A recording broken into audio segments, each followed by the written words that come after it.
Maintenant, avec un prochain intervenant, M. Christian Dupuis, qui veut nous parler de route verte. Alors, M. Dupuis, bienvenue à nos travaux. Bonsoir. Au préambule, maximum 1 minute, et ensuite votre question, s'il vous plaît. Il y a 2 ans, un plan de transport a été adopté. Et ce serait peut-être intéressant que je rappelle juste un court paragraphe.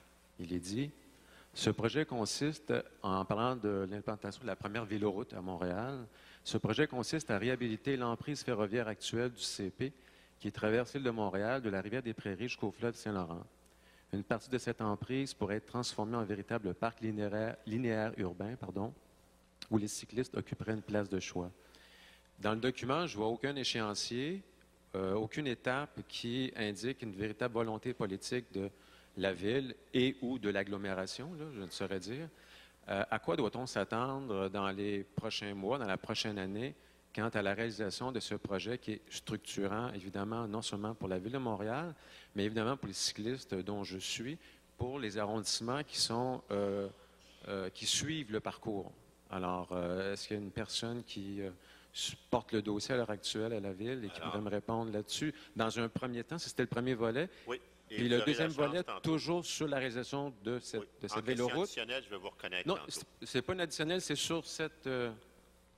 c'est pour compléter, en fait, histoire de montrer l'esprit de compromis qui anime les cyclistes à Montréal. Est-ce qu'on pourrait, dans un premier temps, par exemple, faire en sorte de prolonger sur environ 1 kilomètre au nord de la rue Beaubien, permettant aux gens de la Petite Patrie, dont je suis, d'avoir accès à un grand parc qui est totalement inexistant dans l'ouest de l'arrondissement Rosemont, donc la Petite Patrie. Merci. Merci beaucoup, M. Dupuis, pour votre question. En réponse, Mme Barbe. Merci, M. le Président. Merci, M. Dupuis, de votre question. Vous avez effectivement avec vous le plan de transport et c'est effectivement le chantier numéro 13. Et oui, nous voulons aménager une voie cyclable à même l'emprise ferroviaire actuelle du CFCP qui traverserait l'île de Montréal, de la rivière des Prairies jusqu'au fleuve Saint-Laurent. Maintenant, le principal enjeu, c'est d'arriver à développer un partenariat avec CFCP et effectivement, parce qu'on est sur leur territoire à eux. Mais même s'il n'y a pas d'échéancier, nous sommes déjà à travailler avec CFCP pour arriver à une entente. Et la première portion, en fait, la première phase serait de réaménager le tronçon actuellement en service entre les rues Beaubien et d'Iberville. Donc, ça, c'est le premier tronçon, mais on veut quand même travailler, parce que la question m'a été posée intégralement à l'automne dernier, et j'ai répondu la même chose à un citoyen, mais c'était hors ses murs.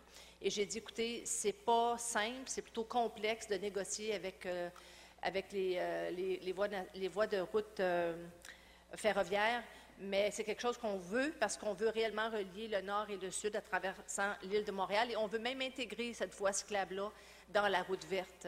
Donc, on va vous tenir au courant au fur et à mesure qu'il y aura du développement. Merci de votre intérêt. Merci, Mme Barbe. Alors, M. Dupuis, si vous avez une question accessoire à la première, je suis prêt à vous écouter sans préambule.